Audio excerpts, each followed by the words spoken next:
একেবারে পাহাড়ের মাথায়। আমি এখান থেকে ভিডিও করছি।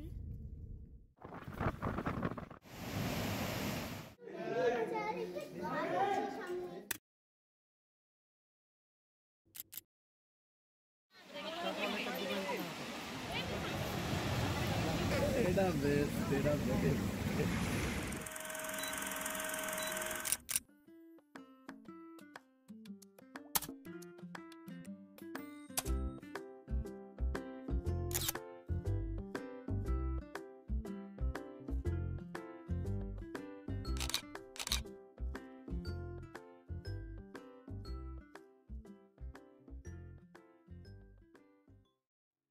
বেশ অনেক দিন পর আজকে আবার চলে এসেছি একটা লং ড্রাইভের ভিডিও নিয়ে। উইন্টার ভ্যাকেশনে ছুটিটাকে কিভাবে ইউটিলাইজ করা যায় সেইটা ভাবতে ভাবতে এই ট্রিপটার প্ল্যান আমাদের মাথায় এলো। যদিও এই প্রোগ্রামটা আমাদের বাকেট লিস্টে অনেক দিন ধরেই ছিল। এই পুরো জার্নির ভিডিওটাকে আমি দুটো পর্বে ভাগ করেছি। আজকে থাকছে হচ্ছে প্রথম পর্বের ভিডিওটা। তাহলে চলুন শুরু করা যাক। টাইটেল আর থাম্বনেল দেখে আপনারা হয়তো ধরেই নিয়েছেন আমাদের জার্নিটা কোথায়। এক্স্যাক্টলি আমরা চলেছি হচ্ছে ভাইজ্যাগে। কিন্তু আমরা ভাইজ্যাগ পৌঁছানো অবধি আমরা বেশ অনেকগুলো জায়গা স্টে করতে করতে গেছি। যেহেতু এটা একটা কলকাতা থেকে লম্বা ড্রাইভ, সেই জন্য অনেকগুলো জায়গা, অনেকগুলো স্পট আমরা দেখতে দেখতে গেছি এবং অনেকগুলো জায়গায় নাইট স্টেও করেছি।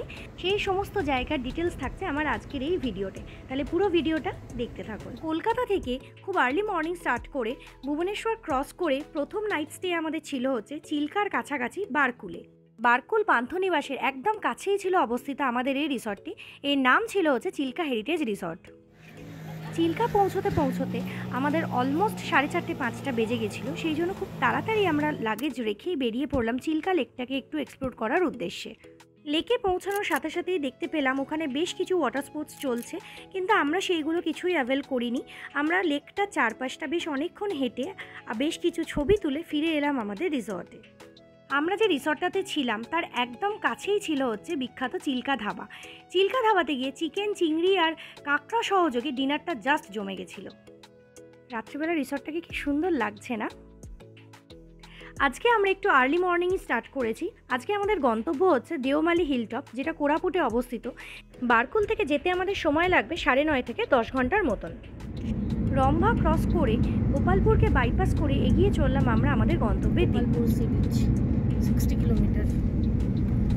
বেরহামপুর হয়ে বেশ অনেকটা সময় যাবার পর এরপর আমরা ঢুকে পড়লাম অন্ধ্রপ্রদেশে। শ্রীকাকুলাম অবধি ন্যাশনাল হাইওয়ে দিয়ে যাবার পর ওখান থেকে আমরা নিয়ে নিলাম স্টেট হাইওয়েটা। যদিও আন্ধ্রাকে বাইপাস করে আমরা আবার উড়িষ্যাতেই ঢুকবো, কারণ কোরাপুট হচ্ছে উড়িষ্যারই একটা ছোট্ট টাউন। দেওমালি আমাদের বাকেট লিস্টে বেশ অনেক দিন ধরেই ছিল।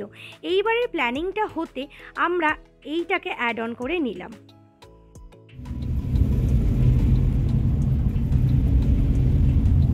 Now we are heading towards Deomali hilltop, তাই তো? ওকে ওকে। বাট এখানে একটাও নেটওয়ার্ক নেই, মানুষজনও দেখা যাচ্ছে না।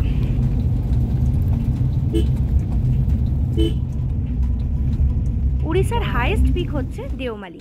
যদিও এখানে যাওয়ার জন্য সুন্দর রাস্তা রয়েছে, কিন্তু গুগল আমাদেরকে প্রতিবারের মতনই অ্যাডভেঞ্চারাস রোড ধরাতে গিয়ে এই রকম জঙ্গল আর পাহাড়ের ভেতর দিয়ে একখানা রাস্তা ধরিয়েছিল।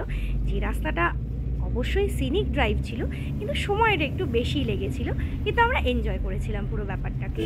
প্রচুর হেয়ারপিন বেন্ড আর তার সাথে এরকম পাহাড় আর জঙ্গলের ভিউ মিলিয়ে ড্রাইভটা জাস্ট অসাধারণ। পুরো ড্রাইভটা ভীষণ থ্রিলিং ছিল।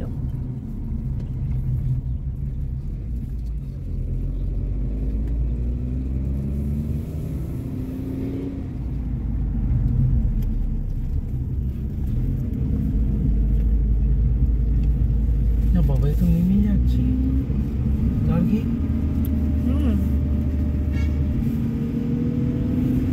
নেমে যাচ্ছি। তো ওই ওয়াচ টাওয়ার গুলো কোথায় আছে আরো রে বাবা। যখন মোটামুটি আমরা ধরে নিয়েছি যে আমরা রাস্তা হারিয়েছি, তখনই দেখা পেলাম এই গেটটা, ওয়েলকাম টু দেওমালি। ফাইনালি যার জন্য আসা সেই ওয়াচ টাওয়ার দেখা গেছে। প্রায় 1.5 ঘন্টা পাহাড়ের মধ্যে দিয়ে যাওয়ার পরে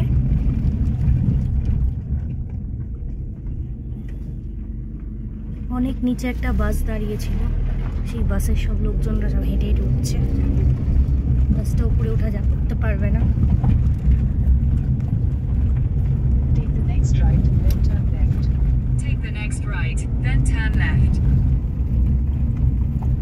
একেবারে পাহাড়ের মাথায়। দেওমালি যখন পৌঁছালাম তখন সূর্য মাথার ওপরে। দেওমালিতে বেশ অনেকগুলো ওয়াচ টাওয়ার রয়েছে এবং এখানে গাড়ি একদম পাহাড়ের টপে উঠে যেতে পারে।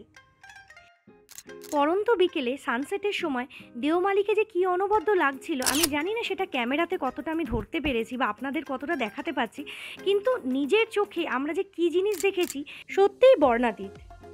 পাহাড়ের একদম ওপর থেকেই চারপাশের পাহাড়ের যে কী রূপ সেটা দেখে সত্যিই আমরা মুগ্ধ হয়েছি।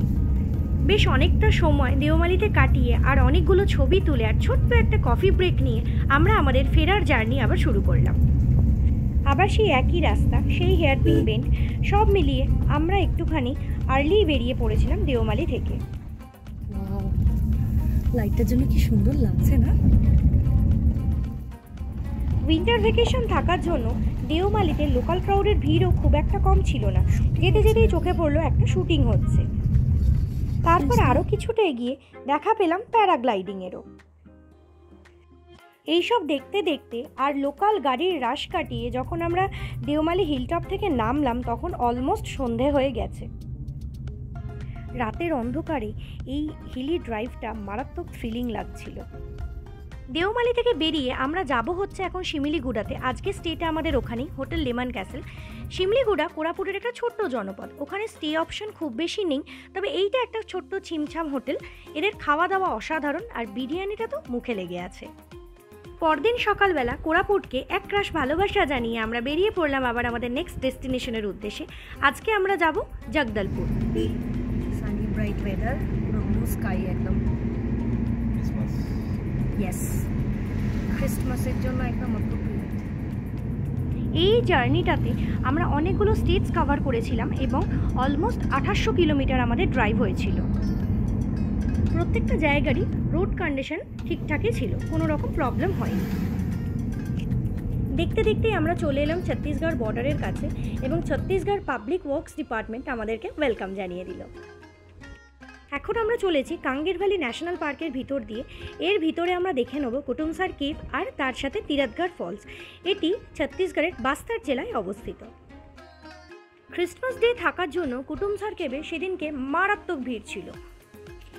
কুটুমসার কেভে যাওয়ার জন্য বেশ কিছু নিয়ম রয়েছে। প্রথমত, কুটুমসার কেভ পর্যন্ত পার্সোনাল গাড়ি অ্যালাউ নয়। যেখানে টিকিট কাউন্টার, ওখান থেকে প্রপার ফর্ম নিয়ে কিছু ডকুমেন্ট সাবমিট করতে হয়, লাইক আধার কার্ড বা ভোটার কার্ড। তারপরে সেখান থেকে টিকিট বুক করে সেই ওদের জিপসি করে ওরা নিয়ে যায় কুটুমসার কেভ পর্যন্ত। এক একটা জিপসিতে 8 থেকে 10 জন করে person allowed. Form fill up করার পরে জিপসির ওরা নাম্বার দিয়ে দেয়, সেই নাম্বার দেখে দেখে প্রত্যেকটা পার্সনকে জিপসিতে তোলা হয়। ফর্ম তুলতে গিয়ে দেখলাম সেখানে মারাত্মক লাইন। যখন মোটামুটি হোপলেস হয়ে আমরা আশা ছেড়ে দিয়েছি যে এত দূর এসে হয়তো আমাদের কুটুমসার কেভ দেখা হবে না, তখনই একটা ফ্যামিলি এসে আমাদের অ্যাপ্রোচ করলেন। ওনারা রয়েছেন মাত্র 3 জন এবং আমরা কতজন আছি জানার পর যখন শুনলেন যে আমরাও 3 জন, ওনারা বলেন আমরা যদি ওনাদের সাথে যাই তাহলে ভালো হয়। আমাদের বেশ অনেকটাই সুবিধে হয়েছিল অ্যান্ড ফাইনালি আমরা পৌঁছে গেলাম কুটুমসার কেভে। আমরা আরাকু ভ্যালির বোরা কেভেও গেছি, কিন্তু কুটুমসার কেভের ন্যাচারাল বিউটিটা একদম পিওর। গাইড ছাড়া এই কেভের ভিতরে যে কোনো মোমেন্টে লস্ট হয়ে যাওয়ার চান্স থাকে। গাইডের ফেয়ারটা টিকিটের সাথেই ইনক্লুডেড থাকে। বড় বড় টর্চ লাইট নিয়ে গাইডরা আমাদেরকে পুরো কেভটাকে সুন্দরভাবে বুঝিয়ে ঘুরিয়ে দেখালেন। দেখে নিলাম আমরা স্ট্যালাকটাইট আর স্ট্যালাকমাইটসের বিভিন্ন রকমের ফরমেশনস। এই কেভের ভিতরে বেশ অনেকগুলো জায়গা রয়েছে যেগুলো এখনও এক্সপ্লোর করা হয়নি। কেভের ভিতরটা মারাত্মক অন্ধকার এবং দুর্গম। বেশ অনেকগুলো জায়গায় মাথা নিচু করে কিংবা বেন্ড হয়ে আমাদেরকে ক্রস করতে হয়েছে। মাথা সাইডে। কেভের ভিতরে বয়ে চলা ছোট্ট স্প্রিংয়ের মধ্যে গাইডরা দেখালেন বেশ কিছু ব্লাইন্ড ফিশ। ব্লাইন্ড ফিশের ব্যাপারটা বলি, যেহেতু এই কেভের মধ্যে দিনের আলো পৌঁছয় না, সেই জন্য এই ফিশগুলো জন্ম থেকেই ব্লাইন্ড হয়। এই ব্যাপারটা আমাদের ভীষণ ইন্টারেস্টিং লেগেছিল। যাই হোক, কেভটা দেখে এবার বাইরে বেরিয়ে এলাম। এইবার আমরা নিজেদের গাড়ি নিয়ে যাব হচ্ছে তিরাথগড় ফলস, যেটা কুটুমসার থেকে ডিস্টেন্স মাত্র 15 মিনিট।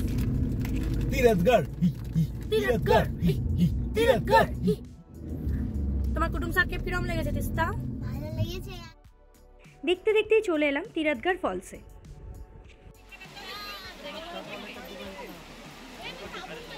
বেশ অনেকগুলো সিঁড়ি রয়েছে ফলসের নিচে যাওয়ার জন্য, যদিও আমরা পুরো নিচে যাইনি, মাঝামাঝি জায়গা থেকেই বেশ দেখলাম সুন্দর দেখা যাচ্ছে ফলসটাকে। ওখান থেকেই বেশ কিছু ছবি তুলে আবার আমরা বেরিয়ে পড়লাম আমাদের হোটেলের উদ্দেশ্যে। ন্যাশনাল পার্কের ভিতর দিয়ে যেতে যেতে দেখা পেয়ে গেলাম বেশ কয়েকটা ছোটোখাটো অ্যানিমালসেরও। কুটুমসার কেভ আমাদের ভীষণ ভালো লেগেছিল। কুটুমসার কেভের পুরো ব্যাপারটাই ছিল মারাত্মকভাবে ন্যাচারাল এবং পিওর। কেমন লাগলো বলো কুটুমসার ফলস? দারুণ। আজকের নাইট স্টেটা আমাদের জগদলপুরের কারওয়াইনে। আগের আমাদের গুগল একটা রাস্তা ধরিয়েছে প্রচণ্ড অন্ধকার জঙ্গলের ভেতর দিয়ে, পাশে একদম ঘন জঙ্গল, কিছুই দেখা যাচ্ছে না, কোনো গাড়িও নেই। জগদলপুরের কারওয়াইন ছিমছামভাবে সাজানো গোছানো একটি হোটেল। এর পার্কিং ফ্যাসিলিটিস রয়েছে, তবে এই হোটেলের রেস্টুরেন্টটা কিন্তু পিওরলি ভেজ।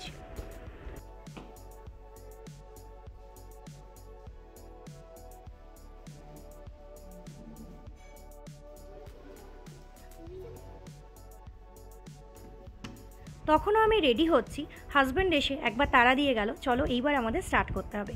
আজকে আমাদের গন্তব্য হচ্ছে চিত্রকূট ওয়াটারফলস, যেটার ডিস্টেন্স কারওয়াইন থেকে মাত্র 8 ঘন্টা 40 মিনিটের মতন। ভারতবর্ষের নায়াগ্রা বলে বিখ্যাত চিত্রকূট ওয়াটারফলসকে দেখার জন্য আমরা সবাই ভীষণভাবে ইন্টারেস্টেড ছিলাম, আর এক্সাইটমেন্টও ছিল তুঙ্গে একদম। ওয়াও, কি সুন্দর লাগছে না ওয়াটারফলসটাকে দেখতে উপর থেকে। চলুন এরপর আমরা নিচেও যাব। নিচে দেখছি সুন্দরভাবে বোটিং করার একটা ব্যবস্থা রয়েছে, গিয়ে বোটিং করব।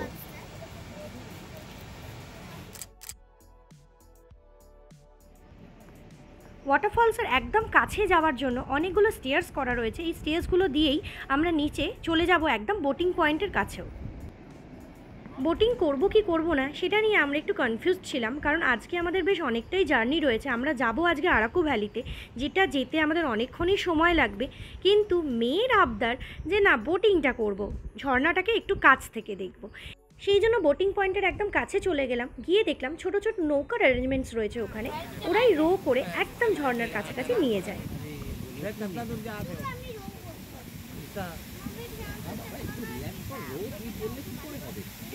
জল আসছে দেখতিস তো, ভিজে যাবে কিন্তু। ওয়াও,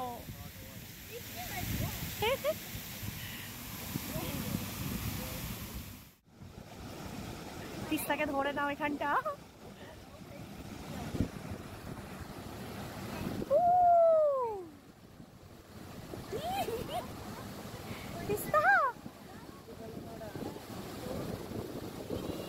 তিস্তাকে ধরো।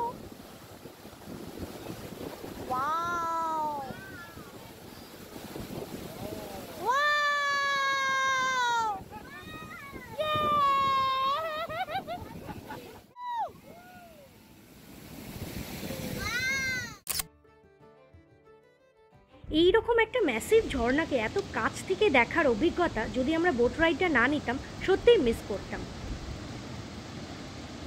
বোট রাইডটা শেষ করে যখন আমরা নামলাম বোট থেকে, তখন দেখলাম আমরা সবাই অলমোস্ট ভিজে গেছি ফলসের জলে। এরপর আরও অনেকটা সময় এই পাথরের ওপর বসে বসে ঝর্ণাটাকে খুব কাছ থেকে দেখে আর অনেকগুলো ছবি তুলে আমরা আমাদের ফেরার জার্নি আবার শুরু করলাম। আজকে আমরা যাব আরাকু ভ্যালি। যাওয়ার পথেই প্ল্যান হলো ডুডুমা ফলসটাকে যদি একবার দেখে নেওয়া যায়। চিত্রকূট থেকে আরাকু ভ্যালির ডিস্টেন্স 5.5 থেকে 6 ঘন্টার মতন। যদিও চিত্রকূট থেকে বেরোতে বেরোতে আমাদের বেলা 12টা 12:30 বেজে গেছিলো, তাও আমরা প্ল্যানটা করলাম যে এত কাছে এসে ডুডুমা ফলসটাকে একবার দেখে যাব না। সেই কবে ছোটোবেলায় একটা গল্প পড়েছিলাম আশুতোষ ভট্টাচার্যের লেখা ডুডুমার ডাক, সেই ফলসটা এখানেই রয়েছে। তো প্ল্যান হলো যে না, এইটা আমরা একবার দেখেই যাব। ডুডুমার কাছাকাছি আসতেই প্রথমতে পড়লো এই সুন্দর ভ্যালিটা। এখানে দাঁড়িয়ে ছোট্ট একটা চা ব্রেক নিয়ে আর বেশ কটা ছবি তুলে আমরা আবার এগিয়ে চললাম ফলসের কাছে।